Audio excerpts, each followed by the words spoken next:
So hey guys নমস্কাৰ সকলোকে। So নতুনকৈ আহিবলগীয়া অসমীয়া চিনেমা এখনৰ ট্ৰেইলাৰ এটা ৰিলিজ কৰা হৈছিল দুদিনমান আগতে, আৰু আজি সেই ভিডিঅ'টো এই ট্ৰেইলাৰটোৰ ওপৰতে কথা পাতিম। গতিকে আহক ভিডিঅ'টো আৰম্ভ কৰোঁ।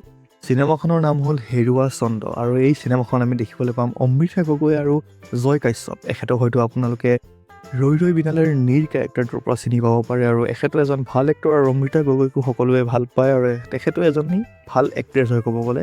আৰু এখেতসকলৰ নতুন চিনেমা হেৰুৱা চন্দ্ৰ, এই চিনেমাখনৰ 2 মিনিট কিমান ছেকেণ্ডৰ এটা ট্ৰেইলাৰ ৰিলিজ কৰা হৈছিল দুদিনমান আগতে। আৰু প্ৰথমতে মই ট্ৰেইলাৰটো চোৱা নাছিলোঁ, কিন্তু পিছত যেতিয়া চাই পেলাই মোৰ ভাল লাগিলে, গতিকে ভাবিলোঁ যে এটা ৰিভিউ দিয়াটো বনাই, গতিকে সেইকাৰণে মই ভিডিঅ'ত দিলোঁ। আৰু হেৰুৱা চন্দ্ৰ এই চিনেমাখন আমি হয়তো কাহানী দেখিবলৈ পাম এগৰাকী এক্ট্ৰেছৰ যোনে ষ্ট্ৰাগল কৰি আছে এজনী ফেমাছ বা ছাকচেছফুল এক্ট্ৰেছ হ'বৰ কাৰণে, হিৰ'ইন হ'বৰ কাৰণে।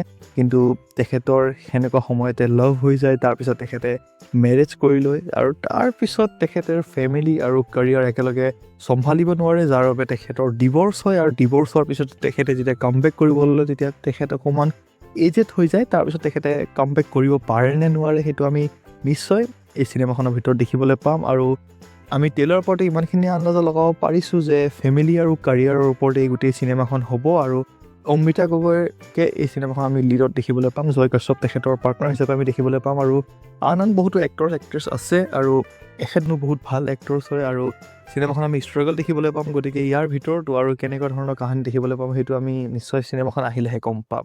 আৰু 2 তাৰিখে চিনেমাখন ৰিলিজ হ'ব, 2 জানুৱাৰী তাৰিখে, আৰু 2 জানুৱাৰী তাৰিখে আন এখন চিনেমা ৰিলিজ হ'বলৈ গৈ আছে, যোনখন চিনেমাৰ নাম হ'ল যৌৱনে আমনি কৰে 2। এইখন চিনেমাক লৈ পেলাই বহুত বেছি হাইপ বনি আছে, আৰু এই চিনেমাখনক লৈ পেলাই মাৰ্কেটিঙো ভালেখিনি কৰা হৈছে। চিনেমাখন হলত ৰিলিজ হ'ব, আৰু এইখন চিনেমা মানে হেৰুৱা চন্দ্ৰ, এইখন চিনেমাত আমি গানো বহুত ধুনীয়া ধুনীয়া দেখিবলৈ পাম। আৰু এইখন চিনেমা আমি হলত দেখিবলৈ নাপাম, নিশ্চয় এইখন চিনেমা আমি OTTত দেখিবলৈ পাম, যিহেতু 2 তাৰিখে দুখন মুভি ক্লেছ কৰাটো মানে ইমান সহজ নহয়। কাৰণ যৌৱনে আমনি কৰে 2খন এখন বহুত বিগ বাজেট চিনেমা, আৰু সেইখনৰ আগত এনেকুৱা এখন চিনেমা যোনখনৰ মাৰ্কেটিং খুব কম কৰা হৈছে, তেনেকুৱা এখন চিনেমা সহজে নিটিকিব। গতিকে এই ক্ষেত্ৰত আপুনি কোনখন চিনেমা একেবাৰে কমেণ্টত জনাব, আৰু এইখন চাব নাই সেইটো এবাৰ জনাব কমেণ্টত।